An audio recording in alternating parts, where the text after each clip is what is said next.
Buying that house was supposed to be my dream, until the neighborhood's self-appointed queen decided my pool was hers. I'd spent years saving for this place, a cozy apartment with a sparkling pool tucked neatly out back.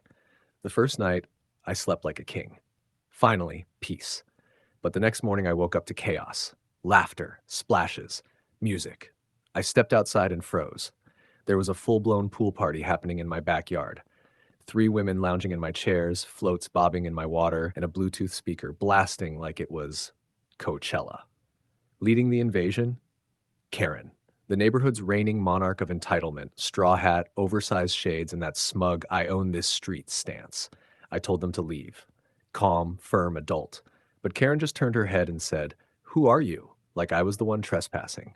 When I told her I was the new owner, she scoffed, claimed she wasn't informed of any sale because apparently she's the real estate oracle of the block. I repeated myself, crystal clear, "Get out." She stood up, dripping water onto my deck, flashed a tight smile, and said, "We'll see about that." Then she strutted out like she was granting me mercy. That night, I sat in my living room staring out at the pool. Something in her tone told me she wasn't done.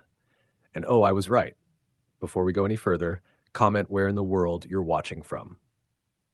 And make sure to subscribe to Silent Divide Tales, because tomorrow's story is one you don't want to miss. The next morning, I woke up with one goal: take back my backyard. I installed security cameras with wide angles and slapped private property signs on every inch of the fence. It wasn't just for Karen, it was for every neighbor who thought my pool came with community access. But Karen? Rules meant nothing to her. The camera footage didn't lie. Every time I left for work, she showed up. Sometimes alone, lounging like a queen. Other times with her little entourage, snacks, floaties, and even a ridiculous inflatable swan. At first I was confused. The back gate wasn't broken. Then it hit me. She had a cloned key from the old owner. Of course she did. That was the level of entitlement I was dealing with. So I went to the HOA president, hoping she'd help. Big mistake. The woman practically rolled her eyes and said, "There's not much we can do." And the reason became obvious. She and Karen were best friends. Great. I realized I was officially on my own. That's when I called my buddy, a chemist, told him everything. Karen's trespassing, her vanity, her sunscreen obsession. I wanted to give her an experience she'd never forget. Nothing dangerous, just poetic. He was intrigued, but before we could do anything, I needed data. Reviewing the footage again, I spotted it. Before every swim, Karen spent 5 whole minutes slathering herself with the same luxury sunscreen brand. That was my golden ticket. Can you believe she basically handed me her weakness on a silver platter? But that's when it got even better. We designed a harmless, pool-safe chemical that reacted only with that exact sunscreen, turning skin a vivid, swampy green. Totally safe, just wildly visible. The morning of the event, I cleaned the pool until it gleamed and poured the mixture in like a mad scientist. The water looked perfect, glassy, inviting, irresistible. It was bait, and I knew she'd take it. By noon, my phone buzzed, motion alert. I opened the live feed, and there she was. Karen, smug as ever, tossing her hat aside before diving right in. Her friends followed, laughing, splashing, blissfully unaware. At first, everything looked normal. Then it began. Karen glanced down at her arms, blinked, then screamed. Green blotches started blooming across her shoulders. Her friends froze, looked down, and joined the chorus of panic. They scrambled out, slipping and shrieking, dripping green water everywhere. What did she think would happen? But then she did something even funnier. She pulled out her phone and hit record, ranting that I'd poisoned her. Oh, it was gold. Within hours, her video went viral. The internet named her the Incredible Sulk. Edits, memes, auto-tunes, you name it. By the time I got home, she was pacing my driveway, still blotched green, yelling loud enough to wake the dead.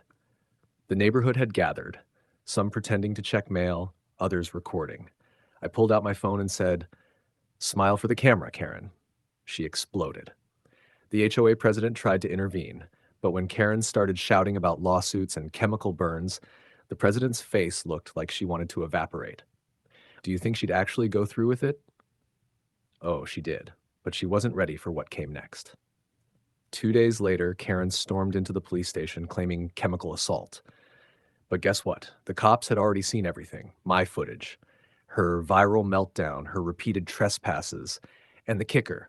The pool additive was 100% legal, 100% safe, and 1,000% satisfying. When the officers asked about her using my pool, she admitted it.